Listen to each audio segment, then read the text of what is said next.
उसने कहा यीशु दोषी ना था फिर भी कुचला गया। यीशु मसीह के ऊपर 6 मुकदमे चले थे। 6 मुकदमे, 3 रिलीजियस, 3 सिविल। 3 मुकदमे धार्मिक थे और 3 मुकदमे सिविल थे, यानी दुनियावी थे। जो रिलीजियस मुकदमे थे, पहले वो हन्ना के पास चला जो महायाजक का ससुर था। दूसरा मुकदमा महायाजक जो हन्ना था, कैफा था, उसके पास चला। और तीसरा मुकदमा यहूदियों की जो अदालत थी उसमें चला। ये रिलीजियस मुकदमे थे। और 3 मुकदमे जो सिविल थे, वो पिलातुस के पास पहला मुकदमा चला, उसके बाद हेरोदेस के पास चला, फिर पिलातुस के पास उसे भेज दिया गया। और अगर आप लॉ देखें तो जीसस क्राइस्ट को पकड़ना इल्लीगल था उनके लॉ के मुताबिक। पहला लॉ यह था कि कोई भी रिलीजियस मुकदमा फीस्ट टाइम पे, त्योहारों के समय में नहीं चलाया जा सकता, क्योंकि वो त्योहारों का समय था, इसलिए जीसस क्राइस्ट यरूशलेम में थे। पर्व के दिन बाइबल में लिखा है जीसस यरूशलेम में थे, पर्व के दिन। तो ये इल्लीगल था पर्व के दिन किसी पर रिलीजियस मुकदमा चलाना, ये इल्लीगल था, ये लीगल नहीं था। पर फिर भी यीशु मसीह के ऊपर मुकदमा चलाया गया। लिखा हर एक कोर्ट का मेंबर जो है, जो इंडिविजुअली वोट करेगा जिसके खिलाफ कन्विक्शन हुई है। पर जीसस को यह मौका नहीं मिला कि हर एक व्यक्ति वोट करे कि सही है या गलत।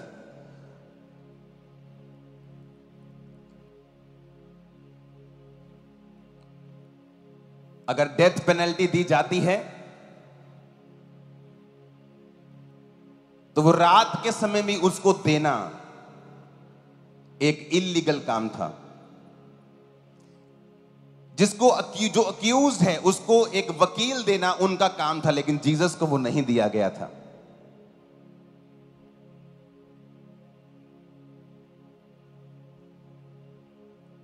जिसको पर दोष लगाया जाता था उसको बहुत सारे समय और बहुत सारा उसको मौका दिया जाता था अपने आप को guilty proof, non guilty proof करने का कि वो कसूरवार नहीं है। पर जीसस को वो भी नहीं दिया गया। ये थे रिलीजियस मुकदमे, धार्मिक मुकदमे।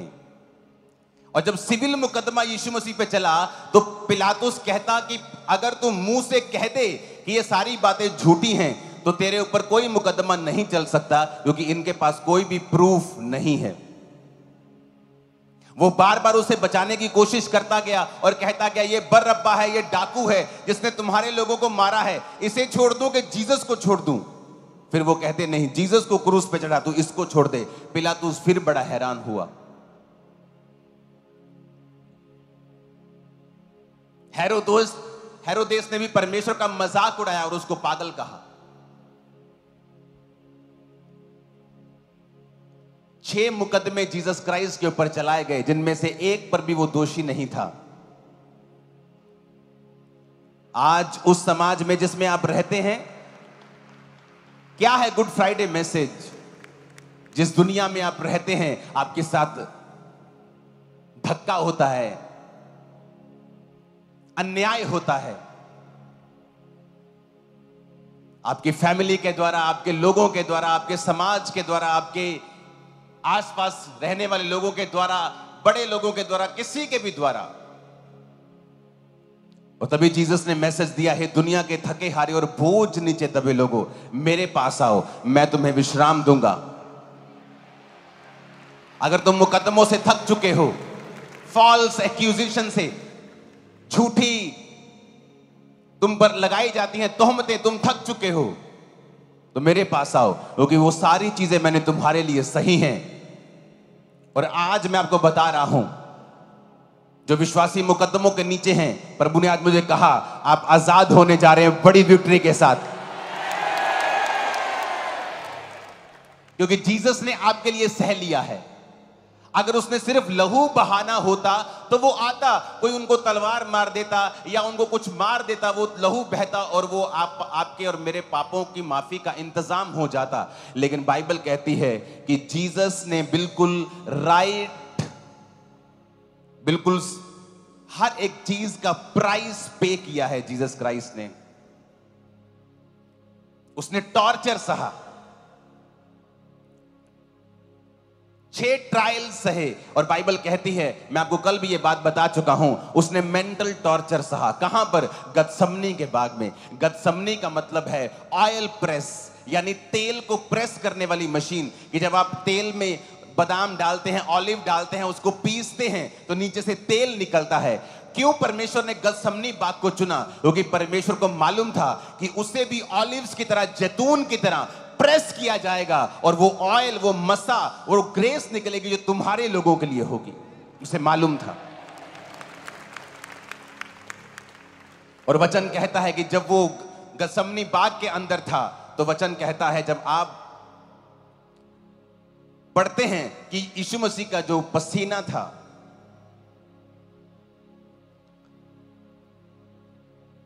वो ब्लड से मिलकर आ रहा था। लोगों को लगता है कि लिखा है कि खून की तरह, कि वो एक शायद मुहावरा है कि यार खून पसीना एक करता आपा, मतलब बहुत मेहनत की।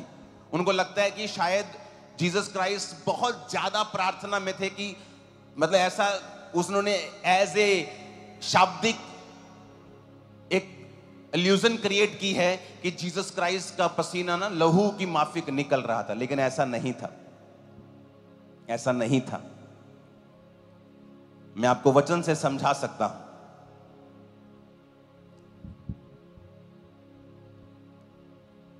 अगर आप भजन संहिता पढ़ेंगे ना, उसकी 12 से 18 में लिखा, बहुत से सांडों ने मुझे घेर लिया है, बशान के बलवंत सांड मेरे चारों ओर घिरे हुए हैं।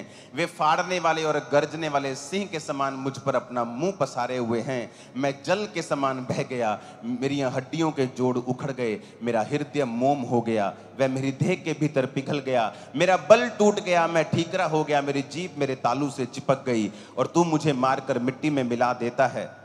क्योंकि कुत्तों ने मुझे घेर लिया है, कुकर्मियों की मंडली मेरे चारों ओर मुझे घेरे हुए है। वे मेरे हाथ और मेरे पांव छेदते हैं, मैं अपनी हड्डियां गिन सकता हूं। वे मुझे देखते और निहारते हैं, वे मेरे वस्त्र आपस में बांटते हैं और मेरे पहरावे पर चिट्ठी डालते हैं। ये दुनिया के किसी आदमी के ऊपर वचन लगता नहीं है जीसस क्राइस्ट के अलावा, क्योंकि जीसस क्राइस्ट को मारने से पहले उन्होंने परमेश्वर का कुर्ता, जो परमेश्वर पहनते थे, जो बिना सीन का होता था, बड़ा एक्सपेंसिव कपड़ा होता था। बाइबल कहती है जीसस क्राइस्ट के उस कपड़े को लेने के लिए कि कौन लेगा, कौन सा सिपाही लेगा, उन्होंने चिट्ठी डाली थी, यानी लॉटरी सिस्टम निकाला था, डाइस किया था कि किसका नाम आएगा वही ये कुर्ता लेगा। वो मेरे वस्त्र आपस में बांटते और मेरे पहरावे पर चिट्ठी डालते हैं। मैं अपनी सब हड्डियां गिन सकता हूं, वो मुझे देखते और निहारते हैं।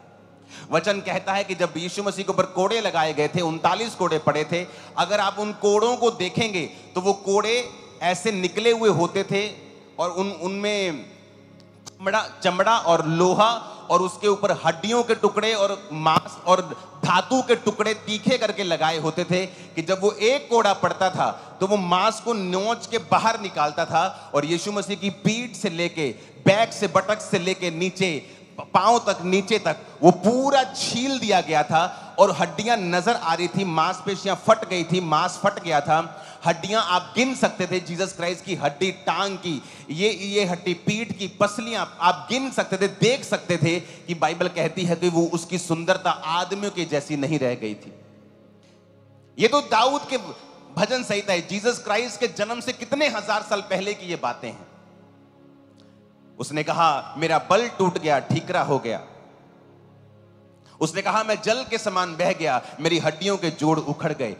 जब यीशु मसीह को कीलों के साथ क्रूस पर ठोका गया था और जब वो क्रूस खड़ा किया गया था, जब झटका लगा था खड़े करते वक्त, तो जीसस क्राइस्ट के जो हड्डियों के जोड़ थे, क्योंकि उनको जो उनका सारा जो भार था वो उनकी हड्डियों के ऊपर था, उनके हाथों और पांव के कीलों ने उनको संभाला हुआ था। तो जब जीसस क्राइस्ट को खड़ा किया था तो जीसस क्राइस्ट की हड्डियों के जो जोड़ थे वो उखड़ गए थे। और जब उनको कोड़े लगाए गए थे तो उस कोड़ों का नाम एक उपनाम होता था जिसका मतलब होता था हाफ डेथ, क्योंकि जो कोड़े खाते थे, 39 कोड़े जिस व्यक्ति को पड़ते थे, उनमें से आधे व्यक्तियों की मृत्यु उन्हीं कोड़ों के कारण हो जाती थी। वो आगे जा ही नहीं पाते थे।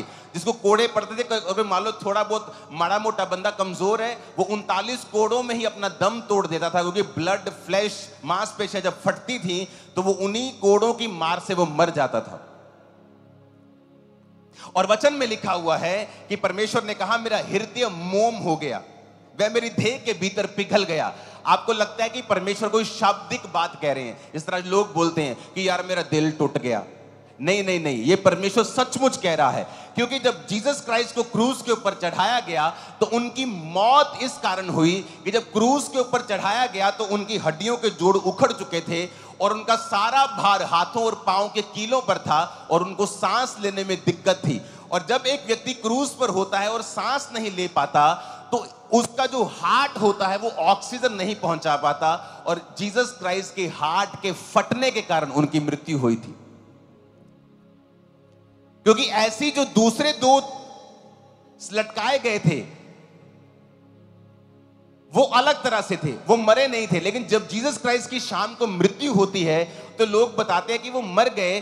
और जब अंदर अथॉरिटीज को मालूम होता है वो बड़े हैरान होते हैं कि इतनी जल्दी कैसे मर गए, क्योंकि जीसस के कोड़ों के कारण, उसके वो हाथों और पैरों के कीलों के कारण, और सारा भार हार्ट के ऊपर था, और वो जब पंप करता जा रहा था और ऑक्सीजन सप्लाई करता जा रहा था, और एक प्रेशर के कारण बाइबल कहती वो मोम हो गया और फट गया और पिघल गया, यानी जीसस का हार्ट फट गया। इसलिए जब नेजा मारा गया था पसली के ऊपर, वहां से पानी भी निकला था और लहू भी निकला था।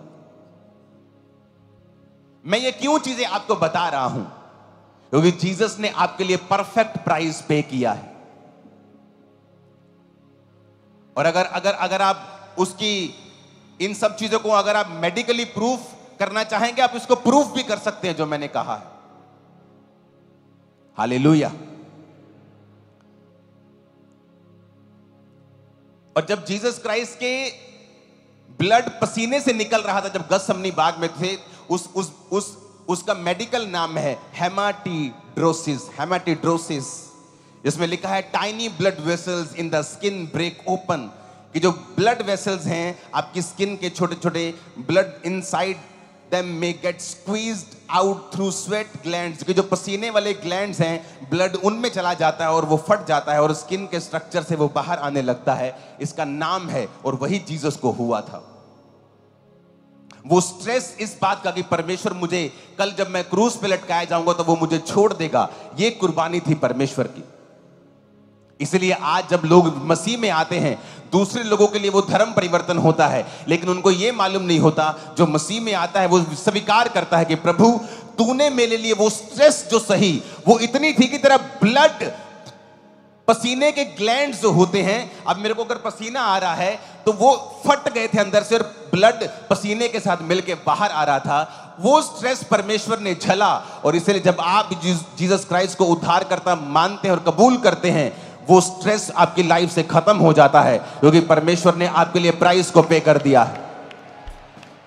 जब मैं परमेश्वर में आया था तो स्ट्रेस लाइफ थी, मालूम नहीं था जीऊंगा कि मरूंगा कि अभी भी सुसाइड करूंगा, लेकिन जब परमेश्वर को समझता गया कि परमेश्वर ने मेरी स्ट्रेस तो खत्म कर दी है, उसने मेरा स्ट्रेस तो फिनिश कर दिया है, उसने तो मेरे स्ट्रेस के लिए लहू बहा दिया है, अब मुझे स्ट्रेस में रहने की जरूरत नहीं है।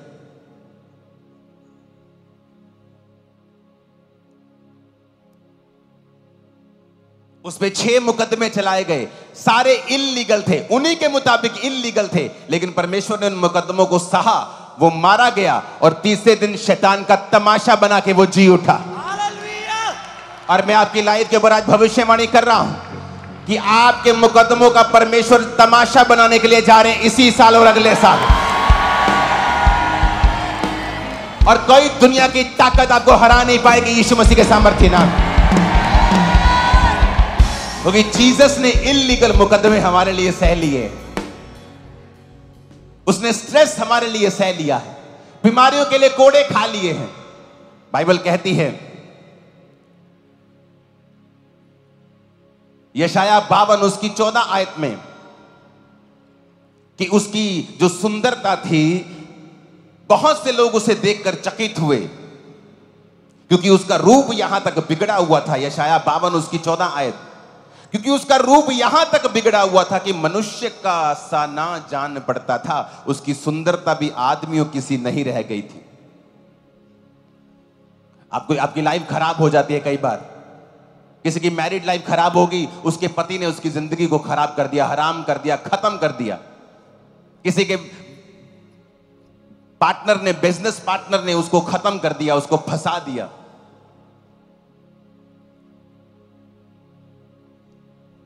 परमेश्वर ने कहा उसकी सुंदरता आदमियों की जैसी नहीं रह गई थी, इतना उसको नोचा गया था ताकि आपकी सुंदरता वापस आ सके, आपकी मैरिज की सुंदरता वापस आ सके, आपके फाइनेंस की सुंदरता वापस आ सके। आपको धोखा मिला, आपको क्रिटिसाइज किया गया, आपको मारा गया, पीटा गया, कुचला गया, दबाया गया, तो इसलिए परमेश्वर ने कहा कि दुनिया के थके हारे और बोझ नीचे दबे लोगों, मेरे पास आओ, मैं तुम्हें विश्राम दूंगा। इसमें किसी धर्म का जिक्र नहीं कि क्रिश्चियन बन जाओ, ईसाई बन जाओ। परमेश्वर ने कहा मेरे पास आओ क्योंकि मैंने तुम्हारा प्राइस पे कर दिया है। आप उससे मांगे जिसने आपका मूल्य चुका दिया है। आप उससे कहें जिसने आपका मूल्य चुका दिया है। जीसस ने आपका मूल्य चुकाया है। क्या आप बीमार हैं? उसने आपका मूल्य चुकाया है। क्या आप फंसे हुए हैं? उसने आपका मूल्य चुकाया है। आप मेंटल टॉर्चर में हैं, उसने आपका मूल्य चुकाया है। आप गरीब हैं, कुचले हुए हैं, उसने आपका मूल्य चुकाया है। इसलिए तो वो कहता है मैंने जगत के निर्बलों को चुन लिया, मैंने जगत के तुच्छों को चुन लिया, मैंने जगत के निर्बलों को, कमजोरों को, जो व्यर्थ थे उनको चुन लिया, ताकि जो कुछ अपने आप को समझते हैं उनको शर्मिंदा करें। आपको परमेश्वर ने चुना है बड़े बड़े लोगों को शर्मिंदा करने के लिए। आप ऊपर होंगे, बेस्ट पोजीशंस के ऊपर होंगे in the name of Jesus. Hallelujah, hallelujah. Jesus ने कहा मैंने तुम्हारे लिए सारे प्राइस को पे कर दिया है। उस गतसमनी बाग में वो रोया, वो परमेश्वर के सामने, बाइबल कहती है उसने आंसुओं को बहा बहा कर प्रार्थना की। यीशु मसीह ने उस सारे मूल्यों को, परमेश्वर ने कहा, अदा किया। आमीन। सारे मूल्यों को उसने अदा किया। जो कुछ भी उसने आपके लिए करना था, वो गरीब घर में जन्मा ताकि आप ये ना कहें कि जीसस को क्या मालूम गरीबी का। वो बीमार रहा उस क्रूस के ऊपर ताकि आप ना कहें जीसस को बीमारी का क्या मालूम। उसने मेंटल टॉर्चर सहा, उसने इल्लीगल मुकदमे सहे, उसने वो सारा कुछ सहा जो आम एक आदमी सहता है। और बाइबल कहती वो फतह पाकर, क्योंकि पिता का वचन उनके साथ था, फतह पाकर वो ईस्टर के दिन मुर्दों में से जी उठा। और वही वो जीतने की ताकत आज आपके अंदर इंपार्ट करता है। और जब आप अपनी जिंदगी परमेश्वर को देते हैं और पवित्रताई में पाक जीवन जीने का फैसला करते हैं, क्योंकि शैतान हमेशा चाहता है कि आप कुछ ना कुछ गलती करें और वो आपको फंसाए, क्योंकि आप गलती करके भी मुकदमा झेल सकते हैं और ना गलती करके भी झेल सकते हैं। अगर गलती नहीं की है तो जीसस आपके साथ हैं। उसने कहा मैंने वो सहा है और मैं तुम्हारे साथ हूं।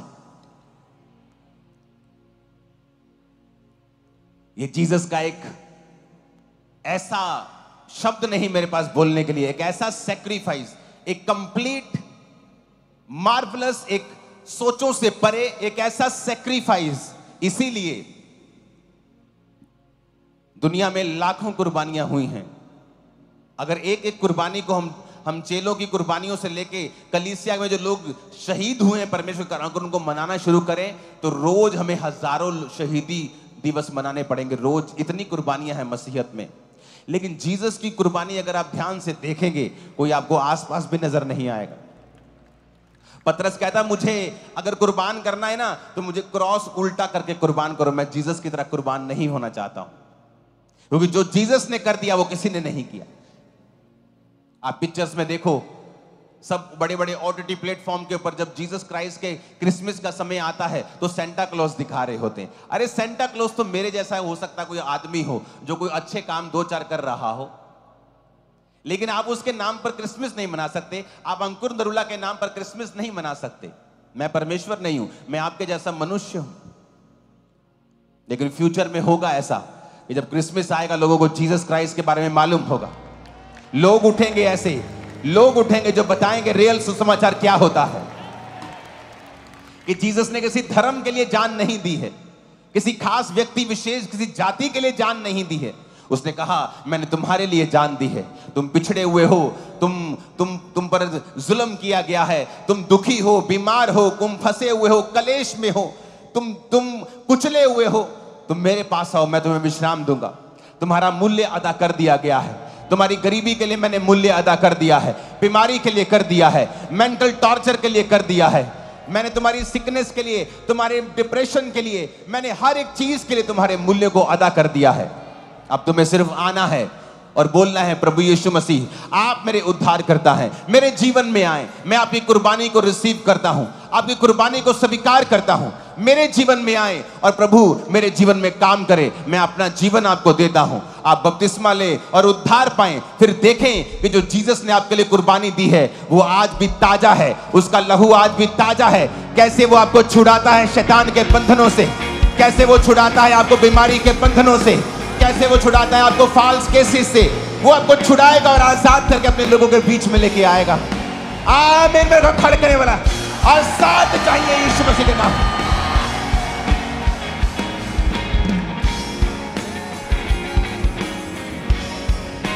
आमीन। Hallelujah, hallelujah. उसने कहा मेरा हृदय पिघल गया। इब्रानिया 5 उसकी 7 आयत में लिखा है, यीशु ने अपनी देह में रहने के दिनों में ऊंचे शब्द से पुकार कर और आंसू बहा कर उससे जो उसको मृत्यु से बचा सकता था प्रार्थना और विनती की, और भक्ति के कारण उसकी सुनी गई। हमारा एक्सेस नहीं था परमेश्वर के सामने। यहूदी लोग तो दूसरे लोगों के पास भी नहीं जाते थे। अन्य जातियों को तो परमेश्वर को के पास जाने की भी इजाजत नहीं थी। लेकिन जीसस ने कहा अब्राहम की आशीष सब तक पहुंचेगी। मैं इसलिए आया हूं कि सब जातियों को अपने पास खींचो। स्वर्ग में लिखा हर एक जाति, हर एक कुल, हर एक भाषा में से एक बड़ी भीड़ व्हाइट कपड़ों को डाले हुए परमेश्वर की सेवा कर रही है।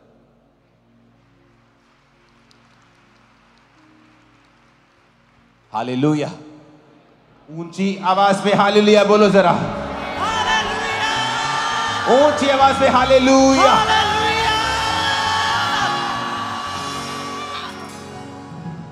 अपने हाथों को उठा के कहो पिता मैं तेरी कुर्बानी को स्वीकार करता हूं,